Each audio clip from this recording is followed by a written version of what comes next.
네, 오늘 함께 보실 하나님의 말씀은 고린도후서 5장 16절에서 21절 말씀. 고린도후서 5장 16절에서 21절 말씀입니다. 대망의 마지막 세 번째 순서이죠. 함께 한 절씩 교독하고 마지막 절 함께 읽도록 하겠습니다. 16절부터 제가 먼저 읽습니다.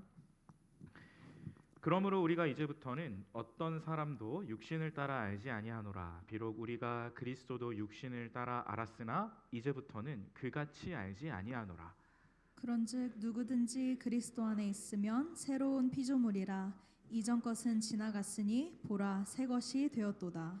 모든 것이 하나님께로서 났으며 그가 그리스도로 말미암아 우리를 자기와 화목하게 하시고 또 우리에게 화목하게 하는 직분을 주셨으니 곧 하나님께서 그리스도 안에 계시사 세상을 자기와 화목하게 하시며 그들의 죄를 그들에게 돌리지 아니하시고 화목하게 하는 말씀을 우리에게 부탁하셨느니라. 그러므로 우리가 그리스도를 대신하여 사신이 되어 하나님이 우리를 통하여 너희를 권면하시는 것 같이 그리스도를 대신하여 간청하노니 너희는 하나님과 화목하라.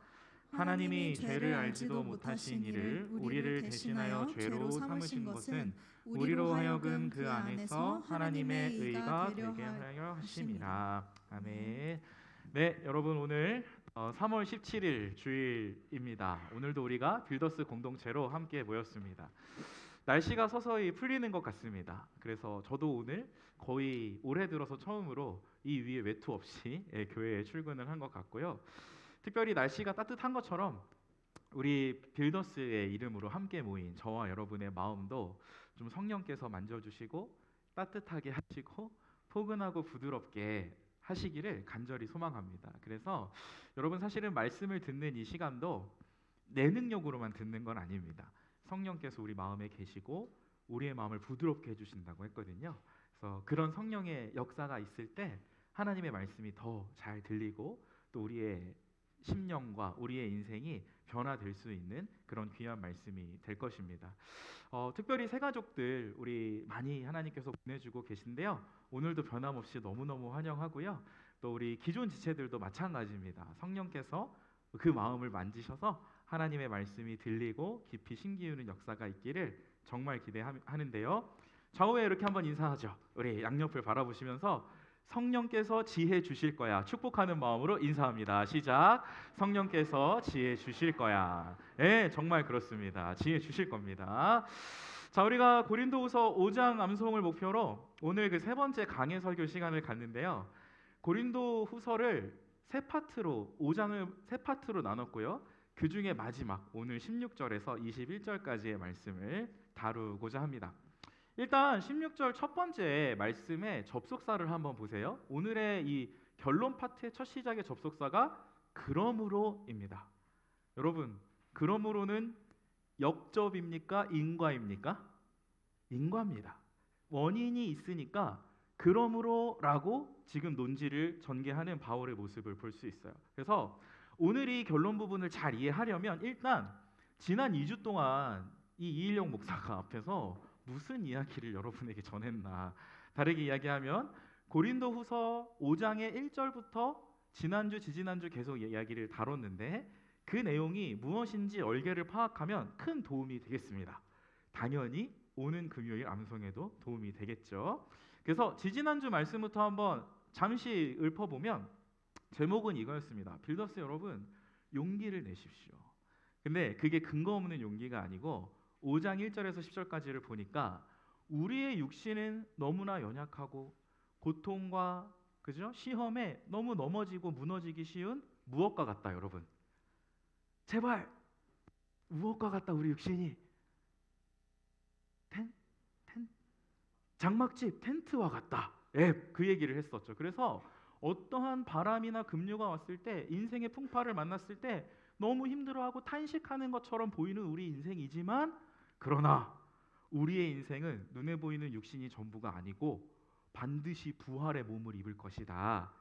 우리의 미래는 부활로 정해져 있다. 영원한 생명으로. 그리고 그 보증으로 성령까지 주셨으니 예상되는 어려움, 두려움에 압도하는 상황들을 만날지라도 두려워하지 말고 압도되지 말고 주님이 기뻐하실 수 있는 용기를 좀 내보자, 그런 이야기를 첫 시간에 했고요. 두 번째, 바로 지난주에는 빌더스 사랑받은 자답게라는 제목으로 5장 11절에서 15절 이야기를 했습니다. 세상은 여러분 외모를 중요시하죠. 겉으로 드러나는 겉모양. 그러나 바울은 우리의 마음이 중요하다고 했습니다. 우리의 마음 안에 복음을 믿고 예수 그리스도가 베풀어 주신 사랑에 대한 감격과 감사가 있는 사람들은 그리스도의 사랑이 우리를 강권하시는도다, 강하게 붙잡고 우리의 인생을 인도하시는도다. 그래서 이전까지는 자기의 유익과 자기 중심대로 살아가던 세상 사람들이 복음을 만나고 그리스도의 사랑을 입으니까 그 사랑에 이끌려서 인생의 새로운 목적, 예수 그리스도를 위한 삶을 살아간다라는 것을 지난주에 이야기를 했죠. 그래서 정리하면 첫 번째는 부활이에요. 부활은 우리의 미래인데 두려움을 마주하더라도 그것을 넉넉하게 이길 수 있는 능력이, 오늘의 능력이 되어주는 거고, 주님을 기쁘시게 할 수 있는 용기를 내어주게 하는 것이고, 바로 지난주 두 번째는 그리스도의 사랑, 우리의 현재죠. 우리의 인생이 이전까지는 나 자신만을 위해서 살았는데 이제는 내가 이 사랑을 입었으니까, 누구도 베풀 수 없는 이 구원의 사랑을 내가 받았으니 이제 나는 이 예수를 위해 살겠다. 새로운 목적, 그리고 원동력, 삶의 원동력이 되는 것입니다. 여러분 심리학자 중에 벤자민 하디라는 사람이 있대요. 제가 이 사람을 뭐 잘 아는 건 아니고 어느 지지난주 어간인가 이제 그 대형 서점에 딱 갔는데 굉장히 긴 줄을 서서 어떤 사람이 막 사인을 받는 거예요. 그래서 무슨 뭐 출판 기념회 같은 걸 했나 보다. 그러니까 책 이름을 봤더니 책 제목이 퓨처 셀프였습니다. 그러니까 미래의 자아 뭐 이런 거겠죠. 그래서 그럼 저 사람이 저자인가 보다 했더니 이 퓨처 셀프의 저자는 이름이 벤자민 하디예요. 외국 사람이에요. 그래서 물어봤죠. 저 사람은 누구예요? 그랬더니 요즘은 그렇게 뭐 출판 유튜브 크리에이터래요. 그래서 그 사람한테 찾아가서 막 책을 가지고 가서, 저자도 아닌데 사인을 받고 껴안아주고 뭐 하는 모습을 너무 신기하게 봤습니다. 그래서 그 책이 무슨 내용일까? 저도 이제 사실은 설교 준비하거나 여러분과 또 신방을 하거나 할 때 이 또 세상의 어떤 인문학적인 어떤 소양이 당연히 필요하니까, 그래서 책을 좀 이렇게 유심히 봤어요. 그 책을 유심히 봤더니 이런 겁니다. 이제 그분이 조직 심리학의 박사고 베스트셀러의 작가이기도 한데 참 신기해요. 그러니까 진리는 아니지만 우리가 뭐 인문 심리학이나 사회학 이런 것들을 좀 잘 찾아서 읽어보면 세상 사람들도 이 사람의 마음과 생각과 삶에 대해서 굉장히 깊게, 심도 깊게 연구를 해놨습니다. 그래서 우리의 삶을 들여다볼 때 굉장한 도움을 얻을 때가 있는데, 그 책의 요 논지는 이거였어요. 미래의 나에 대한 견고한, 확고한 인식이 있으면 그거는 미래이지만, 닥쳐올 일이지만, 이 미래에 대한 인식이 오늘 하루를 살아가는 나에게 굉장히 중요하다. 나의 인생의 질을 결정해 준다라는 내용이었습니다. 제가 가만히 읽다 보니까 고린도후서 5장, 우리가 3주 동안 지금 다루고 있는 이 내용의 진리를 어느 정도 잘 담아내고 있는 문장이라는 생각이 들었어요. 이런 거죠. 여러분, 우리의 미래는 부활입니다. 우리는 영원한 생명의 몸을 입을 거예요. 이 땅에서 연약하고 쓰러지기 쉬운 우리의 몸이 전부가 아니라 미래에 나는 영원한 생명, 결코 썩지 않는 부활의 몸 정해져 있습니다. 그랬더니 그거를 확실히 인식하고 믿었더니 오늘을 살아가는 나의 인생에 굉장히 큰 용기를 준다라는 말씀. 그게 고린도후서 첫 번째 말씀이었잖아요. 네, 그런 것들을 제가 좀 보게 됐어요. 3월 20일 금요일, 벌써 이제 5일 앞으로 다가왔습니다. 용기가 필요했습니다, 여러분. 저에게도요. 예, 충현교회의 미래 10년 후 우리의 예배, 혹은 20년 후의 예배가 어떨까 좀 저도 궁금하기도 했고 또 소망이 되는 부분도 있었어요. 그래서 거듭 말씀을 드렸지만 우리 빌더스 지체들이 금찬에서 함께 찬양하고 암송하는 그 시간이 비단 우리끼리 만족하는 시간이 아니라 미래를 바라봤을 때 우리 교회를 위해서 정말 유익이 되는 시간이기를 바라는 마음으로, 기도하는 마음으로 저도 리딩을 하려고 하고요. 또 이 시간을 계속 같이 준비하려고 합니다. 쉽지 않은 상황들도 좀 있는 것 같아요. 그러니까 뭐 여러 가지 뭐 준비하는 데 있어서 좀 사소하게 이렇게 챙겨봐야 될 것들도 많고 또 소통해야 될 것들도 많은데 때때로 좀 어려운 일도 있지만 그래도 지금까지 잘 왔습니다. 왜냐하면 이 미래에 대한 기대가 있기 때문이죠.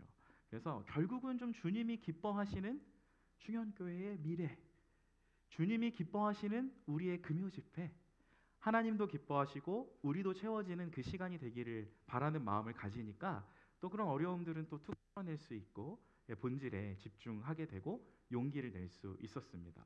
그래서 여러분 보세요. 우리가 다시 이 첫 시작의 말씀을 보면 그러므로 뭐냐면 이런 부활이 주는 용기와 영원한 그리스도의 사랑이 나에게 주어졌으니 그러므로 미래의 나에 대한 확고한 믿음이 우리에게 있으니 영원한 생명에 대한 확고한 믿음이 있으니 그러므로 우리가 이제부터는 어떠한 사람도 또 예수님도 육신을 따라 알지 않는다. 이제부터는 그같이 알지 않는다. 무슨 말이냐면 육신을 따라하는 건 이런 겁니다. 세상 사람들이 대하는 방식, 즉 자기중심적인 방식. 그러나 이제는 우리는 부활의 몸을 입었고 그리스도의 구원의 사랑을 입었으니 나 중심적으로 예수님을 이웃을 대하지 않고 주님이 기뻐하시는 방식대로 예수와 이웃을 내가 대하겠다라는 것이 이 16절의 시작의 내용입니다. 그래서 여러분 진짜 그런 것 같아요. 우리가 주님이 기뻐하시는 뜻에 따라서 용기를 낼 수 있다면 그리스도의 사랑을 힘입어서 예수와 이웃들을 대할 수 있다면 그러면 정말 이전과는 다른 오늘의 인생을 살아갈 수 있는 것 같습니다. 여러분 정말 마음 다해 축복합니다. 여러분 아멘 타이밍이에요. 한번 정말 믿음으로 아멘 해주세요. 이런 주님을 기쁘시게 할 수 있는 용기가 오늘 우리의 인생 가운데 여러분 빌더스의 삶 가운데 차고 넘치기를 간절히 소망합니다. 아멘. 예. 자, 그래서 아까 이제 언급했던 그 퓨처 셀프라는 책의 또 한 대목인데요. 요거를 한번 여러분 어떻게 생각하세요? 제가 한번 읊어드릴게요. 아까는 이제 확고한 미래에 대한 신념이 있으면 오늘의 삶이 변할 수 있다라고 했는데 그건 우리가 동의를 했는데 이 부분은 어떠세요? 이렇게 얘기하더라고요. 우리가 오늘 내가 전념하고 있는 어떤 비전이 곧 나의 정체성이다. 여러분 어떻게 생각하세요? 내가 오늘 하루 열심을 내고 집중하고 마음을 다해 쏟고 집중하고 있는 그 비전이 곧 나의 정체성이다. 여러분 어떻게 생각하십니까? 여러분 자기계발서가요. 도움을 얻을 때는 참 좋은데 진리가 아니기 때문에 무조건 따라가지 않아야 하는 이유가 여기에 있습니다. 굉장히 유명한 석학이고 되게 도움을 주는 말인 것 같은데 때로는 사실은 정말 죄송한 말씀일 수도 있는데 개똥 철학일 경우가 굉장히 있습니다. 왜냐하면 기독교는 우리에게 17절에서 이렇게 이야기하는 거죠.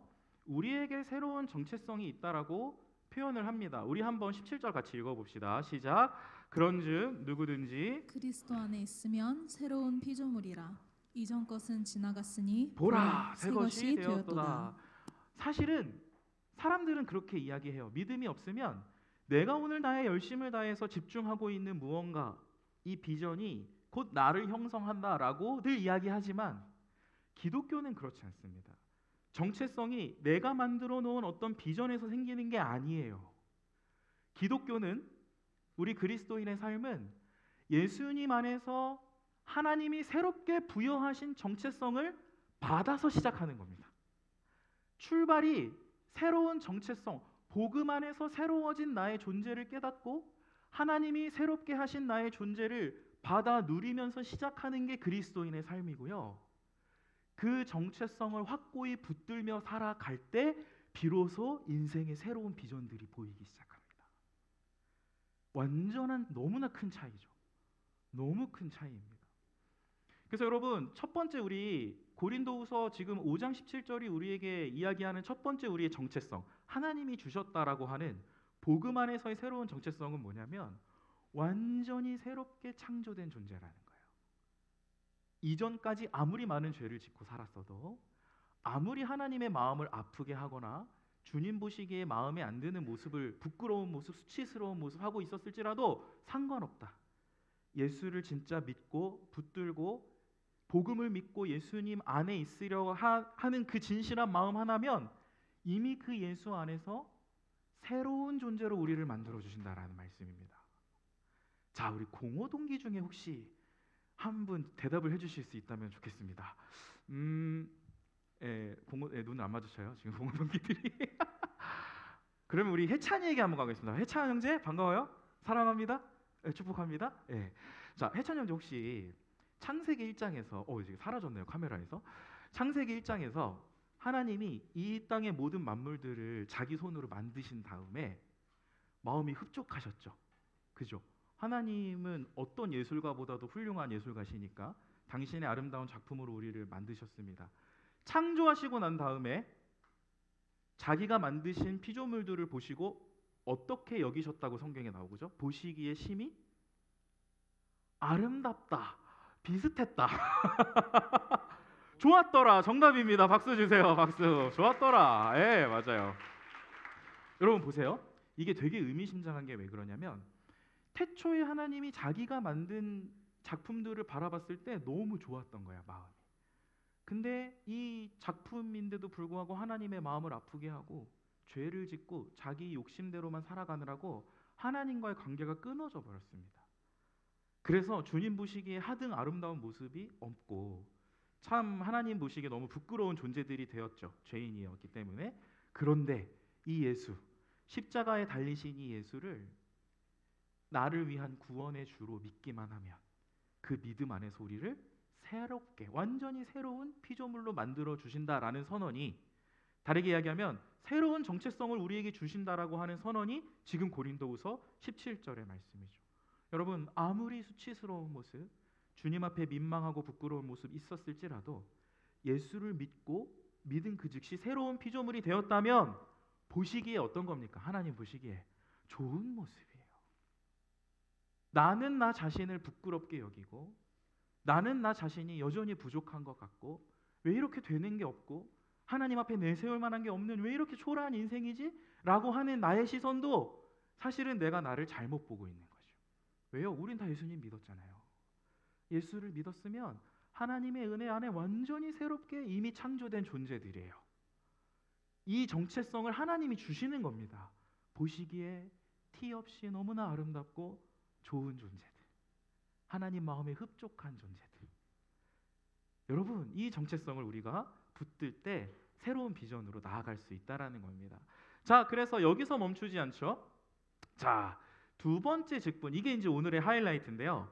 여러분, 지난주도 그랬던 것 같아. 그리스도의 사랑을 주신 이유가 있었어.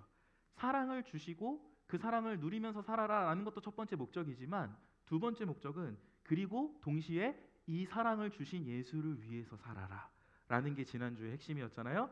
오늘도 마찬가지입니다. 고린도후서 이 세 번째 시간, 이 마지막 결론의 본문도 와, 너희를 새롭게 창조하셨다. 예수 안에서. 그런데 동시에 이렇게도 말씀하시는 거죠. 18절 함께 있습니다. 시작. 모든 것이 하나님께로서 났으며 그가 그리스도로 말미암아 우리를 자기와 화목하게 하시고 또 우리에게 화목하게 하시는 직분을 주셨으니. 전반부는 보십시오. 그리스도로 말미암아, 그래, 예수를 믿었을 때, 예수 안에 우리가 있게 됐을 때 일단 우리 자신을 하나님과 화목하게 해주셔요. 깨어진 관계를 회복시켜 주십니다. 아까 말한 새 창조죠. 보시기에 너무나 좋은 아름다운 모습. 복음을 믿은 모든 자들이 누릴 수 있는 축복이요. 지금 여러분이 예수 앞에 진실하게 마음을 드렸으니까 이미 하나님과 화목된 존재들입니다. 주님이 용서하시고 기뻐 여기시는 존재들이 된 거예요. 근데 동시에 그렇게 하나님과 화목하게 된 자들은 다른 사람과 하나님을 화목하게 하는 직분으로도 우리를 부르셨다라는 거예요. 여기서 직분이라는 말은 사역이라는 말에 더 비슷합니다. 그러니까 미니스트리. 그러니까 우리가 우리 인생을 사는데 세상 사람들은 그냥 자기 자신을 위하여 그냥 살죠. 그런데 복음을 믿고 완전히 새로운 창조를 경험했고 이미 했고 하나님과 화목하게 되었고 그런 존재들은 이제 이 목적을 가지고 살아간다는 거예요. 하나님과 또 내 주변에 아직 하나님과 화목하게 되지 못한 지체들을, 이웃들을 살피고 바라보고 그들과 하나님을 연결해주고 화목하게 하는 미니스트리, 사역. 하나님의 동역자로 저와 여러분을 불러주시는 겁니다. 바로 직전까지 죄인이었는데 바로 직전까지 하나님 보시기에 너무나 부끄러운 모습 많은 그런 주님과 관계가 단절된 하나님의 원수였는데, 이런 우리를 사랑하셔서 당신께서 십자가에 못 박히시고 모든 형벌은 대신 받으시고 복음 안에서 사랑하는 존재, 너무나 귀한 존재로, 보시기에 좋은 존재로 새롭게 만들어 주시고 인생의 목적까지 새롭게 주셨다라는 거죠. 그러니까 자, 한번 정리를 해볼게요. 저를 봐주세요. 고린도후서 5장 첫 번째 시간에는 주를 기쁘시게 하는 자가 되기 위해서 용기를 내자, 이렇게 얘기했습니다. 주를 기쁘시게 하는 자. 두 번째 시간에는 그리스도의 사랑을 입었으니 이제 예수를 위해 살자, 이렇게 이야기했습니다. 자, 주를 기쁘시게 하는 인생, 예수를 위해 사는 인생, 그 구체적인 모습이 뭐냐? 바로 오늘 말씀이에요.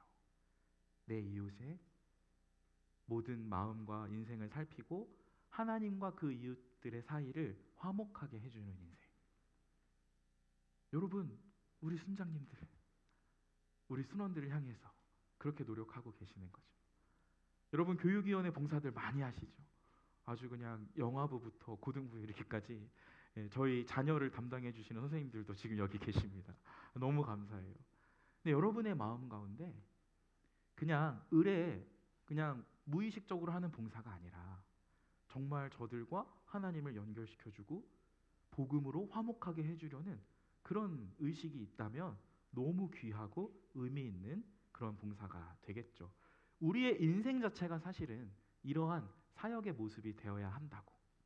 공부와 시험과 우리의 직장 생활이 주님 보시기에 이런 사역의 모습이 되어야 된다고 우리에게 바울이 권면하고 있는 것입니다. 그래서 제가 오늘 설교 제목을 이렇게 지어봤어요. 빌더스 화목하게 하는 자들이요. 여러분을 이 자리로, 이 삶의 모습으로 부르시기 위해서 하나님이 복음을 주신 것입니다. 사람의 행복에 대해서 깊이 연구한 학자들이 많이 있습니다. 지난번에 한번 이제 국내 학자들을 제가 소개를 해드렸는데, 이번에 외국 학자 한번 소개해드릴게요. 마틴 셀리그만이라는 학자가 있답니다. 혹시 심리학 전공하시는 분 계신가요? 여기 우리 빌더스에 계신가요? 아마 심리학 개론서에 많이 등장을 하나 봐요. 이제 저는 잘 모르지만 공부를 해보니까 그렇습니다. 우리 행복에 5가지 요소가 있대요. 이 5가지를 가지면 인생이 행복하답니다. 뭐가 있을까요? 첫 번째는 긍정적 감정과 기쁨이 있으면 행복하답니다. 두 번째는 성취가 있으면 행복하대요. 세 번째는 인간관계가 좋으면 행복하다고 하고요. 마지막 4번째, 5번째가 뭐냐면 참여하는 기쁨, 의미를 알고 누리는 기쁨이 있을 때 행복하답니다. 근데 이 학자가 제일 강조한 게 뭐냐면 마지막 2개예요. 참여하는 것, 그리고 의미를 알고 누리는 것. 그러니까 우리 인생을 살 때 그냥 살지 아니하고 내 인생을 더욱 의미 있게 만들어주는 무언가를 찾고 진짜 발견하고 그 의미에 집중할 수 있다면 오래도록 행복하는 존재가 바로 우리 인간이라는 존재라는 겁니다. 그냥 세속학자가 보기에도 많은 사람들의 마음과 인생을 연구해 보니까 이런 패턴이 있다라는 거예요. 근데 여러분, 생각을 해보면 우리 고린도후서 5장 말씀을 정말 오늘 토파 보면 그리스도인에게는 이 의미가 이미 주어졌어요. 정체성도 새롭게 하셨고 하나님의 사랑받는 자로, 그 정체성 안에서 동시에 의미까지 주신 거예요. 우리의 인생이 무슨 의미를 향하여 나아가야 하는가? 하나님과 우리의 이웃들을 화목하게 하는 사람으로, 거기에 쓰임받는 사람으로 살아갈 때, 그 의미를 깨닫고 그 의미에 참여할 때 비로소 기쁘고 행복한 인생이 될 수 있다라는 것을 우리가 알 수 있는 것이죠. 복음 안에서 구원을 주시면서 죄인이 아니라 사랑받는 존재로 새롭게 나를 창조하시면서 이 땅에서 새롭게 집중할 수 있는 삶의 의미와 목적까지도 하나님이 주셨다라는 말씀이에요. 주중에 한 지체와의 만남이 생각이 납니다. 진로 때문에 머리가 깨질 정도로 정말 고민하는 지체를 만났어요. 저는 뭐 그 지체만의 고민이 아니라고 생각이 들고요. 여기에 앉아 계신 우리 빌더스 모든 지체들 중에 거의 대부분 이 고민을 하리라 생각을 합니다. 어떠한 모습으로 살아가야 할까? 어떠한 직업을 추구해야 할까? 그 직업을 통해서 나는 어떠한 방향으로 어떠한 모습으로 인생을 꾸려 나갈 것인가? 저는 이 의미를 여러분께 오늘 강조를 드리면서 이렇게 한번 질문해 보고 싶어요. 여러분이 가고자 하시는 그 인생길에서 잡고자 하는 그 진로를 놓고 생각해 봤을 때 충분히 이 목적에 맞게 그 직업이 쓰임 받을 수 있겠습니까? 오늘 주신 목적, 다른 이웃들과 하나님을 화목하게 해주는 그런 목적. 꼭 목사가 앞에서 말씀을 전하고 복음을 전해야만 뭐 그런 일이 이루어지는 건 아니잖아요. 그죠? 여러분의 재능과 주신 달란트, 직업을 사용해서 얼마든지 그 일을 돕는 역할들을 또 할 수 있는 겁니다. 그러면 그런 삶의 의미를 내가 이 직업을 잡았을 때 찾을 수 있겠는가? 다르게 얘기하면 이 질문이죠. 화목하게 하는 직분, 이 정체성에 맞게 나의 진로, 나의 인생, 나의 앞길이 빚어져 갈 수 있겠는가? 4월 초부터 이제 베이직 훈련이라는 것을 시작합니다. 우리 순원들에게는 아직 오픈을 안 하고요. 우리 순원분들께는 방학 내지 이제 후반기에 오픈을 할 겁니다. 먼저는 우리 순장님들이 이제 오늘 6시에 오픈이 되면 신청을 할 거예요. 그래서 수요일과 토요일 그리고 우리 학생회는 토요일 오전 이렇게 이제 베이직 훈련이 진행이 되는데요.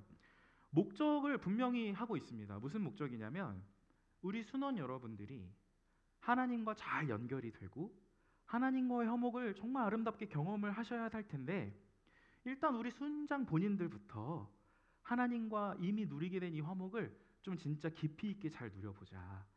내가 먼저 하나님의 말씀으로 또 주님의 은혜로 잘 훈련받고 그 이미 화목해 하신 그 사랑을 내가 잘 누리고 그 사랑으로 힘있게 우리 순원들을 좀 품어보자. 네, 그런 목표를 가지고 있습니다. 그 목적이 우리의 오늘을 또 우리의 이 훈련을 잘 받도록 인도하겠죠. 또 5월에 우리가 뭐 빌더스 공동체적으로 보면 이제 여러 가지 사역들이 있지만 또 새 친구 초청 예배가 있습니다. 물론 뭐 이름에 대해서는 아직 뭐 컨셉에 대해서는 아직 얘기하지 않았어요. 서로 상의하지 않았지만 그러나 사업 계획상 보면 5월에 이 초청 예배가 한번 있을 텐데 지금 이 순간부터 우리가 또 한번 이 말씀을 들은 김에 생각해 볼 수 있을 것 같아요. 내 주변에 정말 아직 복음을 모르거나 교회를 이전에 다녔지만 너무 안 다닌 지 오래돼서 하나님과의 관계가 소원해져 있거나 이전에 좋았던 믿음이 시들해져 있는 지체들 있다면 그 친구들을 생각해 보며 하나님과 화목할 수 있도록 기도하고 또 돕는 역할 우리가 해볼 수 있을 것 같습니다. 충분히 어떤 무언가를 갖춰서가 아니라 내가 처한 삶의 자리에서 조금씩 해볼 수 있는 노력들이 이것일 거고요. 이 작은 노력들이 켜켜이 쌓여서 우리의 진로, 우리의 미래를 이끌어 나가겠죠. 결국 중요한 것은 목적이다. 우리 인생에 주어진 목적이 무엇이냐? 화목해 하는 직분, 화목해 하는 사역입니다. 말씀을 마칩니다. 자, 고린도후서 5장은요. 이렇게 끝나고 있어요. 네, 이거 넘어갈게요. 고린도후서 5장은 이렇게 끝납니다. 어떻게 끝나냐면 21절에 하나님의 아들이신 예수가 십자가에 달려 죽어야 할 이유가 무엇이었는가? 그것은 바로 저와 여러분을 하나님의 의로 만들어 주기 위함이었다. 저와 여러분의 인생이 누군가의 기준에 비추어 봤을 때는 초라할지 모르고 그 기준에 미달한다고 이야기를 주변에서 막 함부로 할지 모르나 하나님의 시선에선 결코 그렇지 않다. 십자가에 달려 죽으신 저 예수를 믿기만 하면 우리 모든 인생이 너무나 가치 있고 아름다운 하나님의 의로운 인생들, 하나님이 기뻐하시고 자랑하실 만한 하나님의 의로 살아갈 수 있다라는 것. 그걸 위해서 십자가에서 달려 돌아가셨다라는 말씀입니다. 21절을 읽고 오늘의 설교를 마치도록 하겠습니다. 설교의 결론이자 고린도후서 5장의 결론입니다. 그리고 우리 한 해의 표어 말씀이기도 합니다. 21절 같이 읽어보겠습니다. 시작. 하나님이 죄를 알지도 못하신 이를 우리를 대신하여 죄로 삼으신 것은 우리로 하여금 그 안에서 하나님의 의가 되게 하려 하심이라. 아멘. 여러분은 예수 안에서 이미 하나님의 의로움입니다. 여러분은 예수 안에서 이미 하나님의 자랑입니다. 나의 연약함, 넘어짐 상관없이요. 죄인에 불과했던 내가 하나님의 의로운 인생이라고 불릴 수 있다라는 것, 너무나 큰 은혜고 너무나 큰 감사의 제목입니다. 여러분, 이 정체성을 붙들고 주님이 주시는 새로운 목적을 붙들고 살아갈 수 있기를 바랍니다. 매일 주님이 주신 이 화목하게 하는 직분 아름답게 감당하고 실천하는 저와 여러분 되기를 간절히 소망합니다. 네, 우리 들으신 말씀 생각하면서 하나님 앞에 이 찬양 한번 올려드렸으면 좋겠어요. 가사를 제가 한번 불러드리면, 아까 우리 함께 부른 찬양인데, 창조의 아버지, 여러분 우리 아버지라고 부릅니다. 이제 하나님을. 왜냐하면 더 이상 죄인이 아니고 새 창조, 하나님의 사랑 안에서 사랑받는 자녀 되었으니까 아버지라고 부릅니다. 아버지, 그 섭리를 우리에게 보이사 택하신 우리의 이 세대를 붙잡으시고 사용하여 주셔서 이 땅을 고쳐 주십시오. 건반이 안 나오네요. 고쳐 주십시오. 주님의 크신 능력을 우리가 사모합니다. 세상 사람들은 다 자기 자신의 능력 의지하고 자기 자신의 유익을 구하며 살지만, 우리는 우리를 이미 새롭게 창조하신 그 하나님의 놀라운 능력 의지합니다. 주님, 나를 하나님의 의로움이라고 이미 부르고 계시니 그 의로움에 걸맞는 인생 살아가게 도와주시옵소서. 우리가 매일 빌더스 예배로 모일 때마다 하나님의 영광, 진리의 말씀, 아버지의 놀라운 사랑 많이 베풀어 주시고, 그 진리와 사랑이 여기에만 머물지 아니하고 내가 속한 모든 곳에 하나님과 내 이웃들을 화목하게 할 수 있는 그런 아름다운 우리의 이웃들, 우리의 관계들, 그 아름다움이, 복음이 퍼져나가게 도와주옵소서. 내 인생을 통하여 주님 일하여 주옵소서. 우리 그 마음으로 함께 찬양하며 나아가겠습니다. 창조의 아버지,